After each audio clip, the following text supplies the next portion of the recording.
Bing, bing, whoop, whoop. Bing, Bing, whoop. bing. Hey everybody, we're here to talk about some food and beer pairings, quarantine style.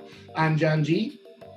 And I'm Marklyn. I'm going to start off with the first recipe. We went through our cupboards to see what we already had at home. Hopefully you have all these ingredients too. Simple snacks that you can make for your family, and we're going to pair a beer with each one. So first, I'm doing what I call energy wads.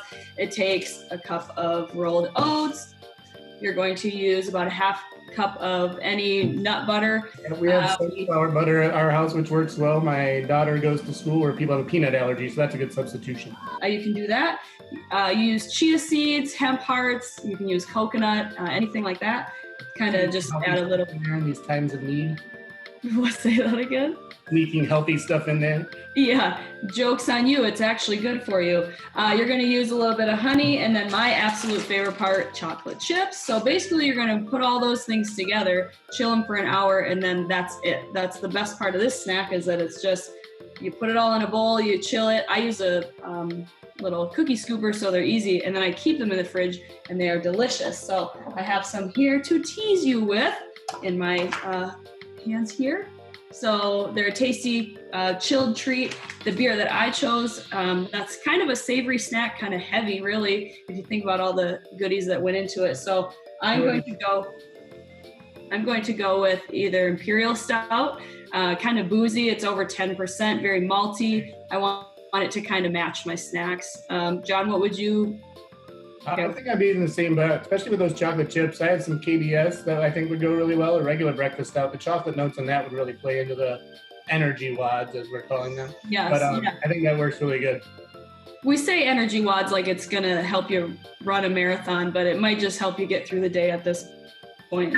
Both good beer choices. I would also, if you don't have Imperial Stout, you could go with Dirty Bastard, nice and malty. That's going to pair with the oats, the peanut butter, the savoriness, or even a lovely porter. Nice, one of my favorites. As Marklyn kind of hinted on, I do have 2 kids, so a lot of our food is a little bit basic, but I get a little bit bored with a little bit basic. So I'm actually making a grilled cheese, or kind of like a grilled sandwich, if you will. So make sure that when you're cooking, to butter the outside of the bread, as you don't want it to stick to the pan. That is important for you non-grilled cheese aficionados. And then you layer everything together and grill it down there, flip it over a couple times. And then as it's done, to add a little bit more zing to it, I have this horseradish sauce, which I would recommend. It's got a little spice to it if you like a little kick. It works out pretty good, and it doesn't take any longer than a regular grilled cheese would. So this baby is going to be eaten soon. Look at that, beautiful grill marks there. And the beer that I like to do with this one is our Centennial IPA. So I think it's got enough malt to hold up to some of those flavors, the fattiness of the cheese, but also that hops kind of helps cut away some of that fat. And the hops are kind of fun because they make that horseradish pop a little bit more. So those are kind of my go-to beer for that sandwich. But, anything else that you would recommend, Marklyn? What do you think? Well, I would, sadly, I don't have any Centennial at my house, but I think I'd probably stick with All Day because it's our standard. It's not super bitter. I don't want my beer to overshadow my sandwich because that sounds really good too. So yeah, I think that's one of the strengths of All Day and Solid Gold is they kind of go with everything. So if you have some of those in your fridge, basically anything you pair with them be good. So we worked our way through. We have our appetizers, our energy wads, and our main course. What do we have left?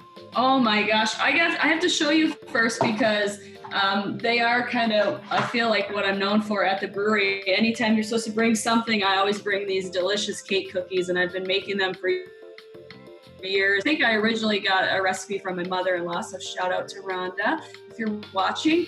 I've tweaked it over the years, but basically it's super easy. You need any cake mix. I chose to use rainbow chip because it's kind of neutral, basically like a white cake, if you will.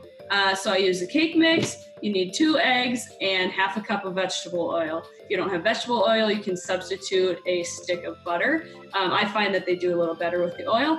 10 minutes at 350 and you have these delicious cookies. Our household likes them a little softer, so I usually do them a little less than that on parchment paper, but it's the easiest thing to do. I think it's even less work than making a cake.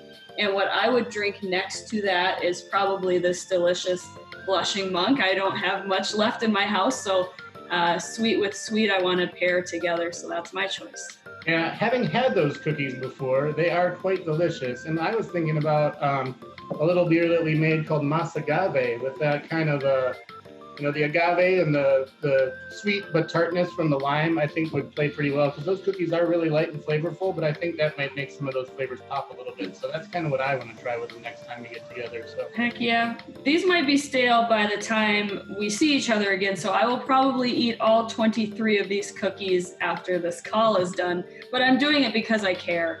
that seems like an odd number, 23. Does it usually make 23 cookies? Well, if maybe there's already a few missing, I don't want to, I have to be You honest. have to test them for the good people out there we know. That's right.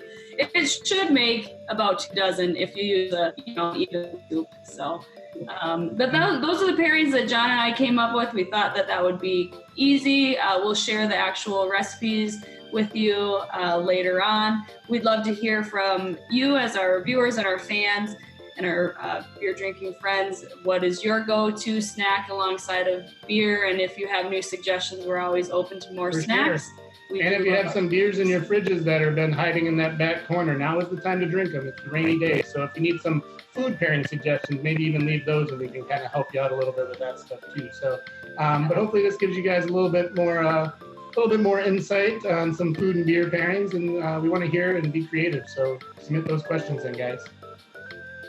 Cheers, everyone. Cheers.